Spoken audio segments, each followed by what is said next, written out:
He is contributing a lot for our future. So once again, I request to welcome with a big round of applause to Sri Om Birla Ji, Honorable Lok Sabha Speaker. Now I request Chairman WRCC Ankit Rathi to welcome Om Birla Ji with a flower bouquet and memento.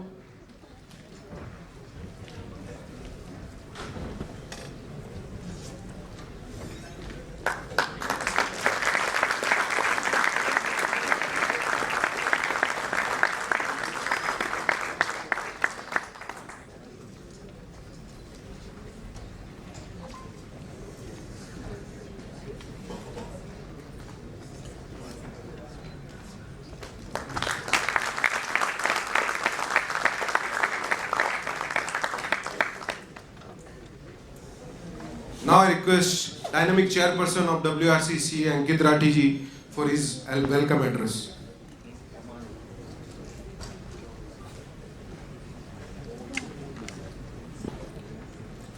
Very good afternoon. It's my pleasure to warm welcome to our Honorable Chief Guest, Shri Om Birla Ji, Honorable Lok Sabha Speaker, sir. Thank you so much for accepting our invitation, sir. Friends, let me tell you, Om Birla is a role model for integrity, dedication and leadership from humble background.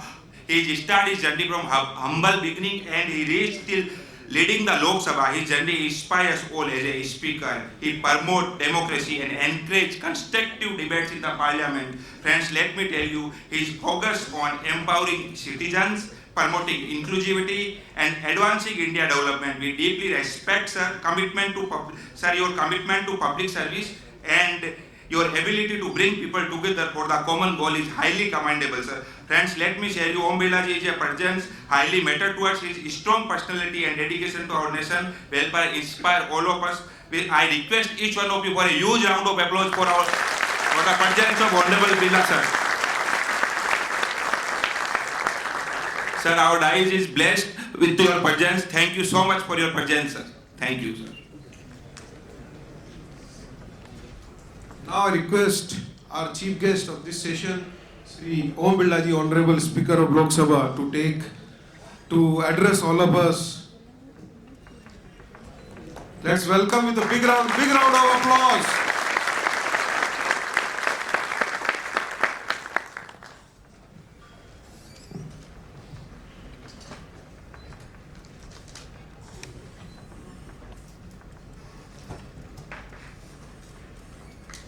भारतीय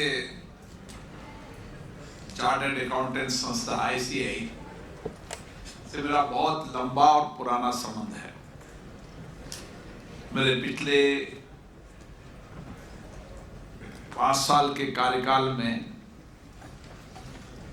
मैंने सबसे ज्यादा कार्यक्रम आयोजित किए तो वो ICAI के किए।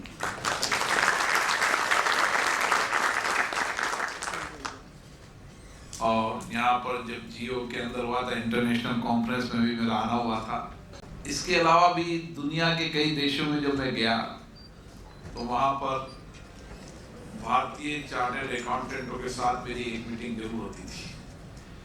विशेष रूप से आबू धाबी और दुबई के अंदर अलग से बैठक हुई, लेकिन अलग देशों के अंदर जब भी प्रवासी भारतीय मिलते थे उसमें से बड़ी संख्या में चार्टर्ड अकाउंटेंट मिलते थे। और विशेष रूप से जिस विषय पर आपने आज कॉन्फ्रेंस रखी है वो विषय आज के वर्तमान परिप्रेक्ष्य के अंदर सबसे प्रासंगिक विषय है और दुनिया में भारत एक ऐसा देश है जिसने इस विषय पर बड़ी एक प्रगति की है। तेजी से आर्थिक सूचांक कुछ हुआ है और विशेष रूप से उसमें सबसे बड़ा योगदान है तो आप लोगों का योगदान है, जिन्होंने भारत के आर्थिक तंत्र को पारदर्शिता लाने में, सुचिता लाने में और एक किस तरीके से हम आर्थिक तंत्र के वो पारदर्शिता शुचिता के साथ साथ हम दुनिया के अंदर हमारे आर्थिक जगत के अंदर भारत की प्रामाणिकता, भारत की कुशलता, भारत की नैतिकता, इन सारे विषयों पर विश्व भर में पहुंचाने में आपका बहुत बड़ा योगदान रहा है।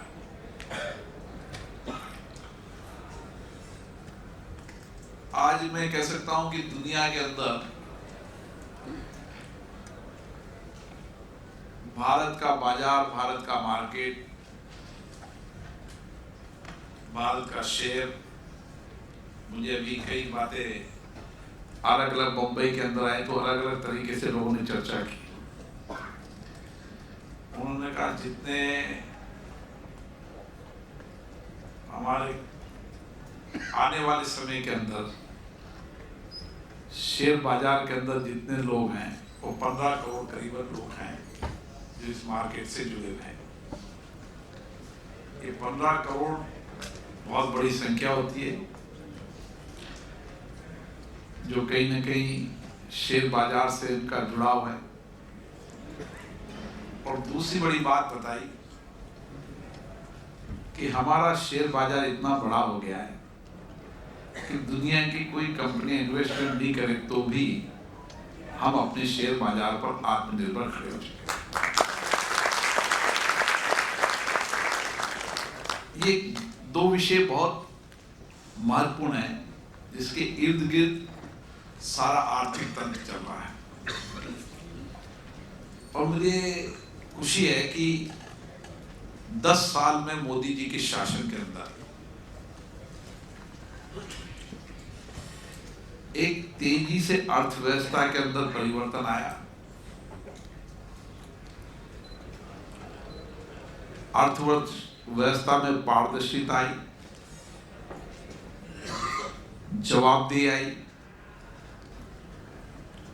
और विशेष रूप से भारत के चार्टर्ड अकाउंटेंटों ने प्रामाणिकता के साथ काम कर टैक्स के जो भी नए युग में परिवर्तन किया, विशेष रूप से बड़ा परिवर्तन तो जीएसटी का था जो एकदम इसे कहते हैं कि बहुत बड़ा चेंजेस था। लेकिन उस चेंजेस को जिस तरीके से इतने बड़े देश के अंदर आपने कुछ कठिनाइयां शुरू में हुई, कुछ चुनौतियां भी शुरू में हुई, लेकिन कठिनाइयों चुनौतियों के बाद भी आपने जिस तरीके से वन नेशन वन टैक्स की प्रणाली को पारदर्शिता लागू करने में सहयोग किया, उसके लिए मैं आपको धन्यवाद देता हूं। क्योंकि हमारा जो बाजार था वो बाजार अभी पूर्ण रूप से कंप्लाई नहीं हो पाया था। हमारे खाते भाई हाथ से लेके लिखे जाते थे जीएसटी का, और के अंदर इतनी सारी एक्सपर्टाइज लोग भी नहीं थे कि हम उस टैक्स प्रणाली को इतनी जल्दी अपना लें।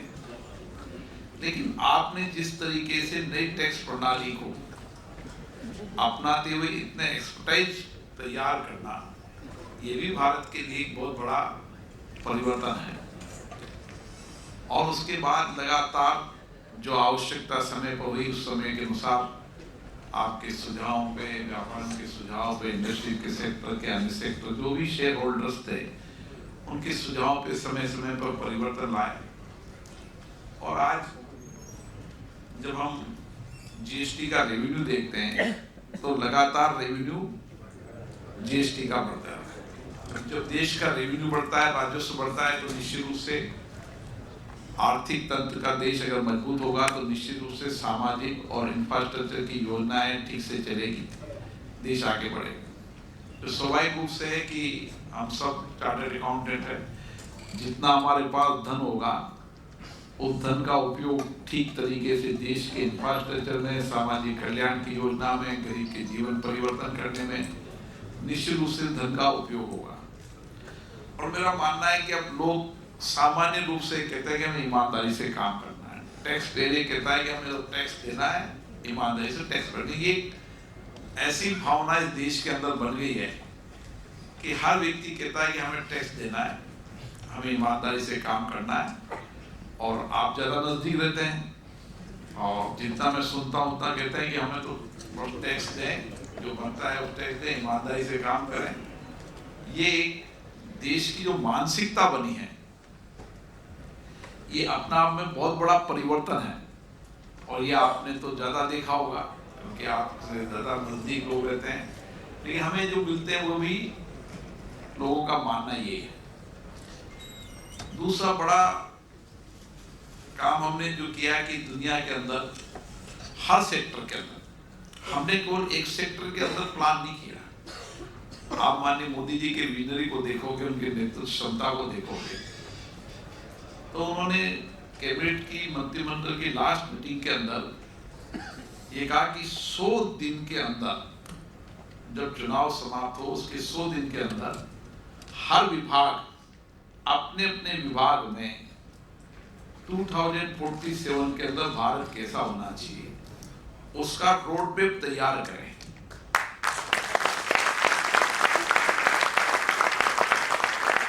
और ऐसा रोड मैप तैयार करें जो व्यावहारिक हो, प्रोसेसिंग हो और जिसको हम पूरा कर सकें।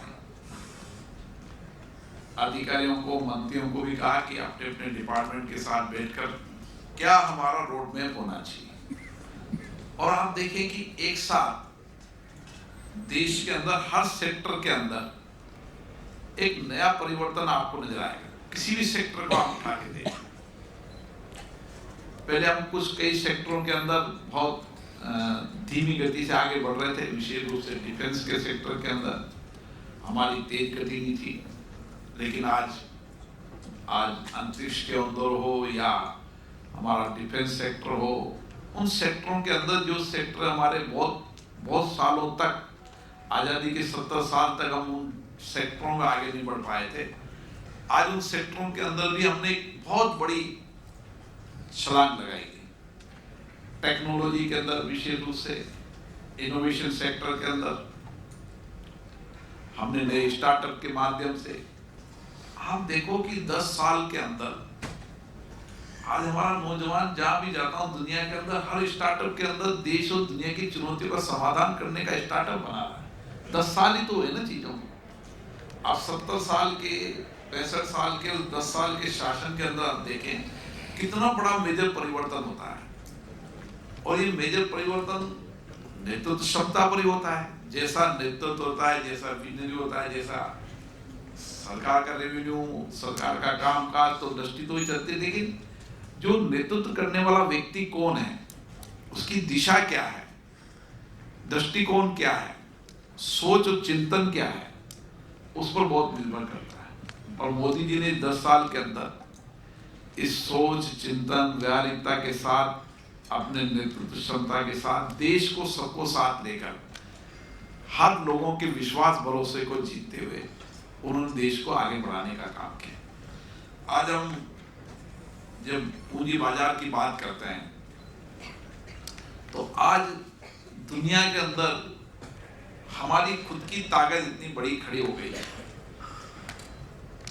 कि आप में से बहुत लोग अभी इस मार्केट में काम कर रहे हैं, इन्वेस्टमेंट करते हैं, डिसइन्वेस्टमेंट भी करते हैं, नई कंपनियों को सपोर्ट भी करते हैं, नए स्टार्टअप को सपोर्ट भी करते हैं और लोगों की पूंजी को ठीक तरीके से उपयोग करने के लिए भी दृष्टिकोण देते हैं। और यही कारण है कि आज दुनिया के अंदर भारत का कैपिटल मार्केट बहुत बड़ा हो चुका है। और ये कैपिटल मार्केट इतना बड़ा हो चुका है, कोई जमाना था कि हम हर चीज पर दुनिया के बाहर इन्वेस्टर पर निर्भर करते थे कि ISM आएगा, बाहर के इन्वेस्टर आएंगे, बाहर का पूंजी आएगी, वहाँ का पेंशन फंड आएगा, कई फंड जो अलग अलग फंड अलग अलग देश के अंदर उनका इंतजार करते थे। लेकिन आज हमारा खुद का पूंजी बाजार इतना बड़ा हो चुका है कि हम जनता के धन को ठीक से इन्वेस्टमेंट करने की कार्य योजना, नीतिगत फैसले, नीति बनाने में सक्षम हैं। और उसमें सबसे बड़ा योगदान आपका है, क्योंकि आपका योगदान इसलिए कि आपने उन पैसों का ठीक से नियोजन करने के लिए और जनता के विश्वास भरोसे को जीता है कि आपका पूंजी सुरक्षित भी है और उसका रिटर्न भी बेटर है। ये विश्वास भरोसा जीतने में आपका बहुत बड़ा योगदान है, और विश्वास भरोसा देश का जीतना ये बहुत बड़ी सामर्थ्य होती है, और आपने इस सामर्थ्य को किया है। आज हम देखते हैं कि कोई समय था कि मुझे पार्लियामेंट में लोग कहते थे कि PSUs के बारे में, आज आप बताओ कि जो प्रतिपक्ष के लोग कई बार सवाल उठाते थे, मैं भी देखता था संसद में, बोल तो सकता नहीं था, सुनता रहता था, लेकिन जब आज सारे PSUs को देखता हूँ, PSUs को बेचा जा रहा है, फिर उसका डिसमेंटल किया जा रहा है, ये किया जा रहा है, फिर घाटे में जा रहे हैं। मुझे बॉम्बे के अंदर पिछले वीक में मिले लोगों ने कहा कि कोई PSU नहीं, कोई बैंक ले लो, कोई SBI ले लो, कोई भी कंपनियां, हर कंपनियों ने 10 से 20-50% की छलांग लगाई। आज सारी बैंकें का आप प्रॉफिट देखो तो हर बैंक के शेयर के बाद भी उनके प्रॉफिट के हिस्सा बढ़ा है, और जब पैसा आएगा तो निश्चित रूप से बैंक डिस्ट्रीब्यूट भी करेगी, लोगों को पैसा भी देगी।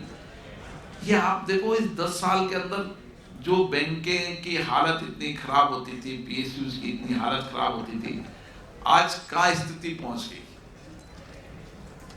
और प्रतिपक्ष ये धार्मिक प्रचार करता रहा, गलत तथ्य पेश करता रहा, गलत चीजों को रखता गया, लेकिन सत्य बात अनंत आप ज्यादा जानते हो, बेटर जानते हो, सत्य बात सामने आती है। जब ये सब रिपोर्ट सामने आए तो देश दंग रह गया कि किस तरीके से PSUs के अंदर भी जो सरकारी राजकीय उपकरण, एक समय था कि हर सरकारी राजकीय उपकरण घाटे में जाने की बात करता, हर सरकारी राजकीय उपकरण आज तेजी से आगे बढ़ रहा है।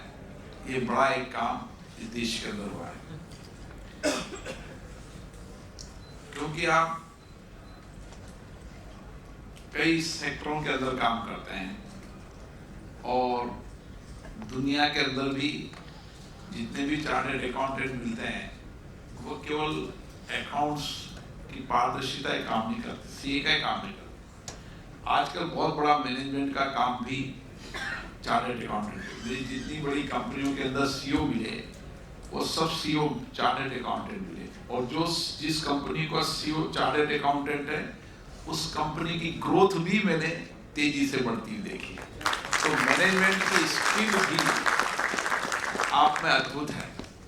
आपका फाइनेंशियल मैनेजमेंट नहीं, फाइनेंशियल मैनेजमेंट तो आपका हुनर है, आपका काम है, लेकिन फाइनेंशियल मैनेजमेंट के बाद भी आपने उस कंपनी के मैनेजमेंट को जहाँ भी कंपनी के CEO के रूप में कंपनी के अंदर काम किया, आप उठा के देख लें, देश और दुनिया के अंदर उस कंपनी की ग्रोथ तेजी से बढ़ी।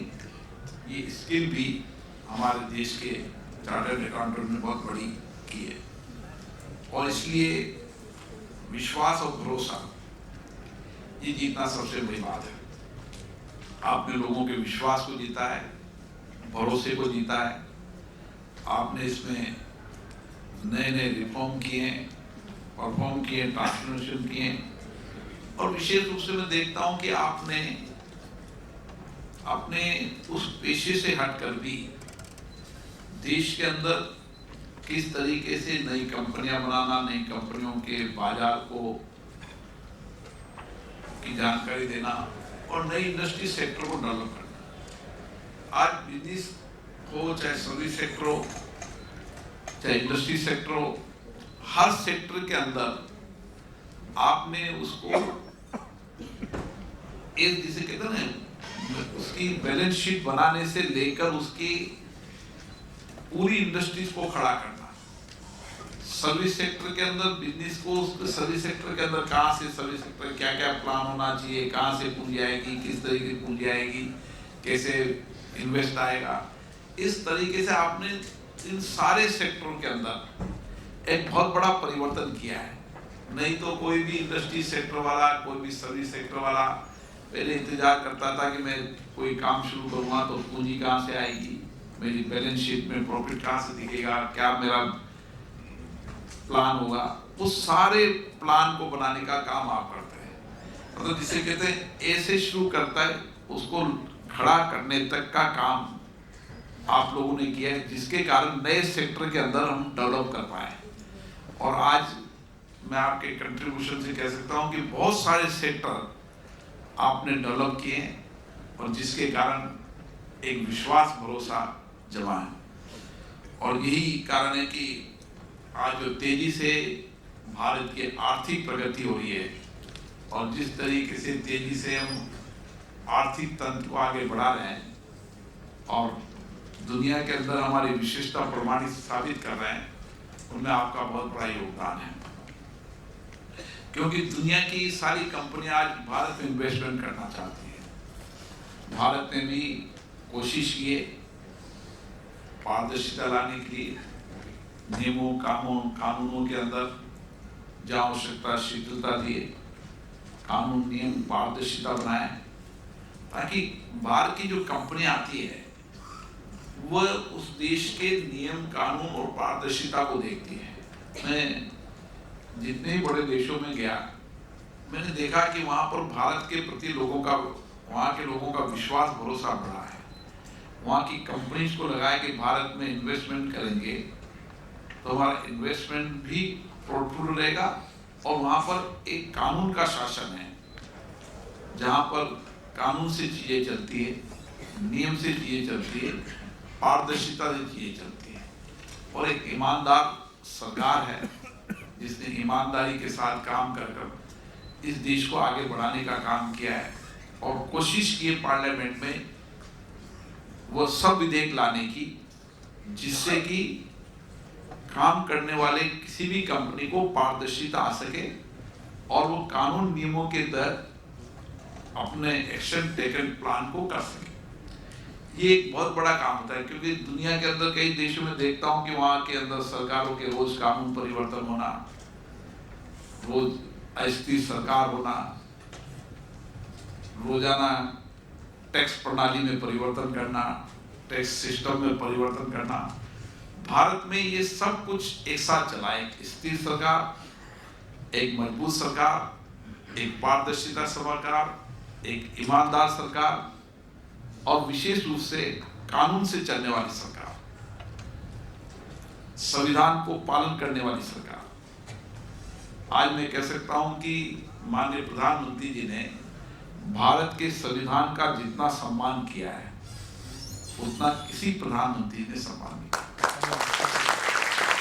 जब गुजरात के वो मुख्यमंत्री थे तब भी उन्होंने हाथी पर संविधान को रखकर संविधान की यात्रा की। भारत की संसद के अंदर मोदी जी जब से प्रधानमंत्री बने, जब से संसद में संविधान दिवस पर चर्चा होती है, डिबेट होती है, एक्सपर्ट करते हैं और अपनी बात कहते हैं। और इतना ही नहीं, संविधान आम व्यक्ति तक पहुंचे, इसके लिए उन्होंने संविधान दिवस के साथ साथ नो योर कॉन्स्टिट्यूशन, देश का हर विद्यार्थी भारत के संविधान के बारे में जाने, उसके लिए एक व्यापक अभियान चलाने का। और विशेष रूप से जब हमारी स्पीकर्स कॉन्फ्रेंस हुई थी, जिस विधानसभा अध्यक्षों की कॉन्फ्रेंस हुई थी, उन्होंने कहा कि सभी राज्यों के अंदर विद्यार्थियों के प्रारंभिक जीवन के अंदर ही संविधान के प्रति श्रद्धा, संविधान के प्रति विश्वास हो और संविधान के बारे में सारा विद्यार्थी जाने, केवल अपना अधिकार नहीं, अपने कर्तव्यों को जाने, हमारी ड्यूटीज को जाने।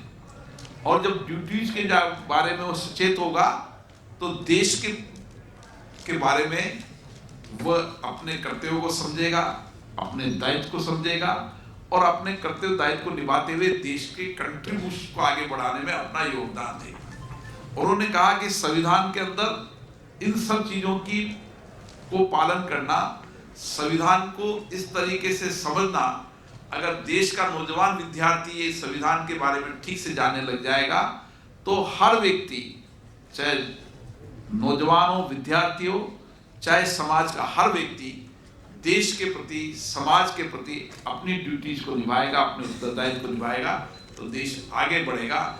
इतना संविधान का सम्मान माननीय प्रधानमंत्री नरेंद्र मोदी जी ने किया और इसीलिए मोदी जी के प्रति लोगों का विश्वास, भरोसा बढ़ा है। और मैं कह सकता हूं कि देश नहीं, दुनिया के अंदर आज भारत के प्रति विश्वास, भरोसा बढ़ा है और ये हम सबको खुशी होना चाहिए कि दुनिया के सबसे लोकप्रिय प्रधानमंत्री हमारे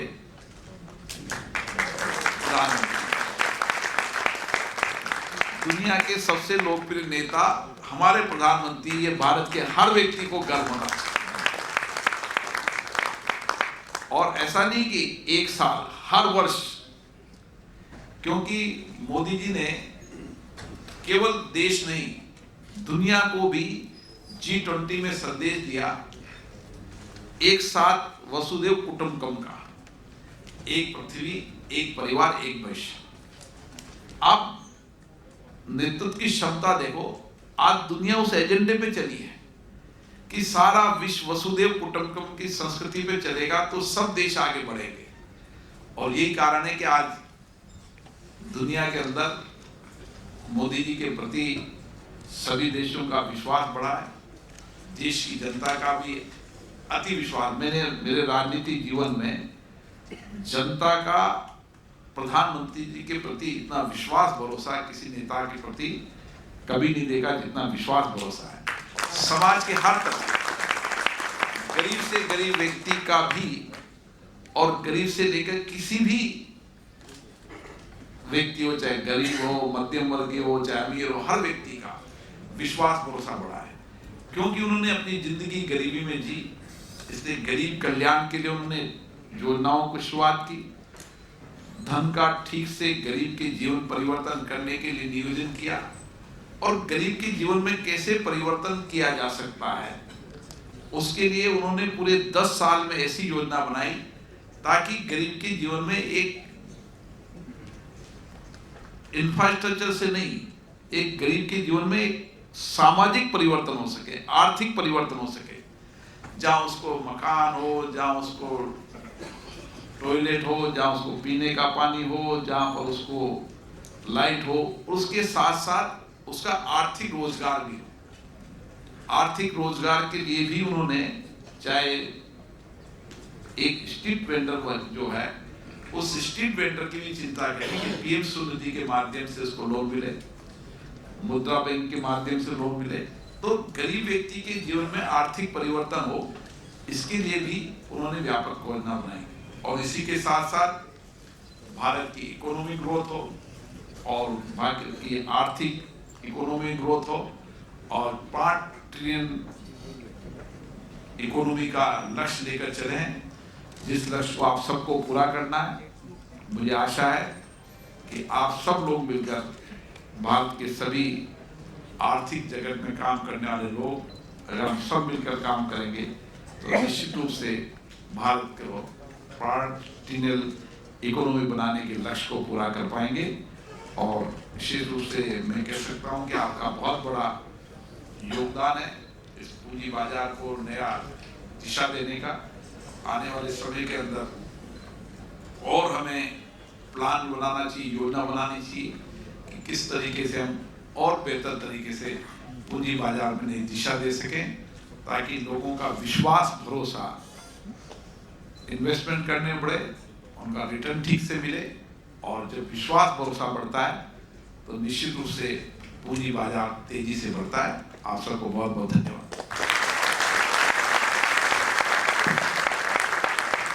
What a wonderful deliberation we had from the Honorable Speaker of Lok Sabha, Shri Om Birla ji. Let's have a big round of applause for him.